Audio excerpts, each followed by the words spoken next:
Hey guys, today for our devotions, we are in Mark chapter 14, verses 1 through 11. Let's dive in. Now the Passover and the Feast of Unleavened Bread were only 2 days away, and the chief priests and the teachers of the law were looking for some sly way to arrest Jesus and kill him. But not during the feast, they said, or the people may riot. While he was in Bethany, reclining at the table in the home of a man named Simon the leper, a woman came with an alabaster jar of very expensive perfume made of pure nard. She broke the jar and she poured the perfume on his head. Some of those present were saying indignantly to one another, "Why this waste of perfume? It could have been sold for more than a year's wage and the money given to the poor." And they rebuked her harshly. "Leave her alone," said Jesus. "Why are you bothering her? She's done a beautiful thing to me. The poor you'll always have with you, and you can help them any time you want. But you'll not always have me. She did what she could. She poured perfume on my body beforehand to prepare for my burial. I tell you the truth, wherever the gospel is preached throughout the world, what she has done will also be told in memory of her." Then Judas Iscariot, one of the 12, went to the chief priests to betray Jesus to them. They were delighted to hear this and promised to give him money, so he watched for an opportunity to hand him over.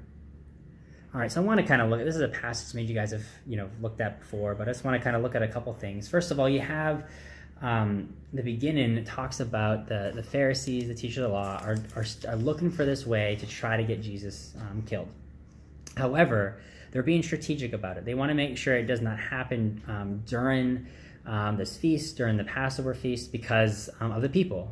The people really did like Jesus, and they thought a riot could ensue if they tried to arrest him or try to make a scene. So they're trying to think of a way that can get Jesus arrested, but doesn't happen in front of all the people.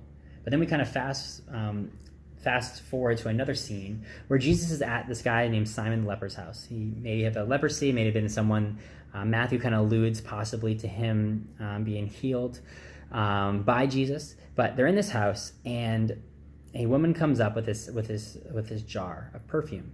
And she breaks it. It says she breaks the seal and she dumps it all over Jesus. Now, I just want you to imagine the scene. This is something that went against kind of the cultural, I guess some of the cultural things that were very prevalent during this time. First of all, a woman would never want to approach a man when he was eating, unless she was serving him food. But we see that she walks right in and she dumps this perfume on him.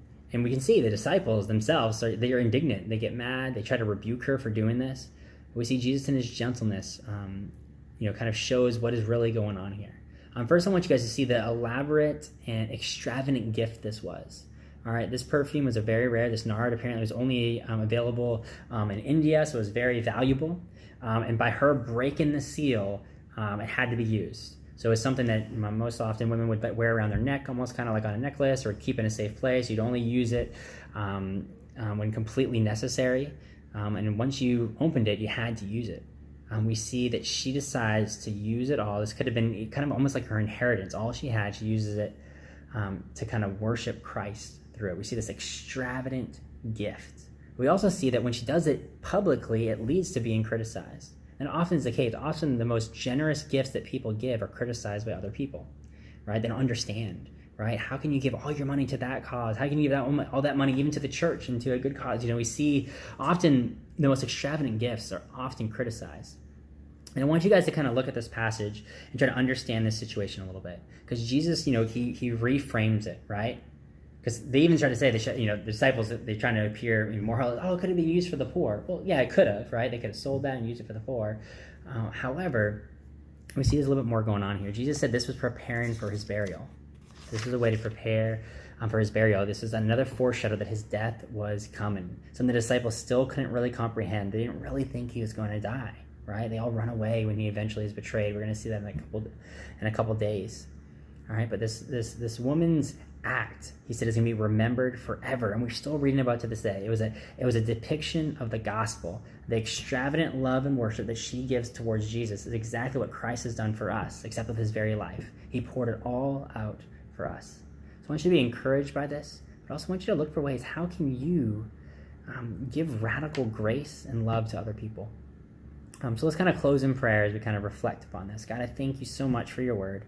Thank you so much that we can study it, that we can understand it, that we can dive in.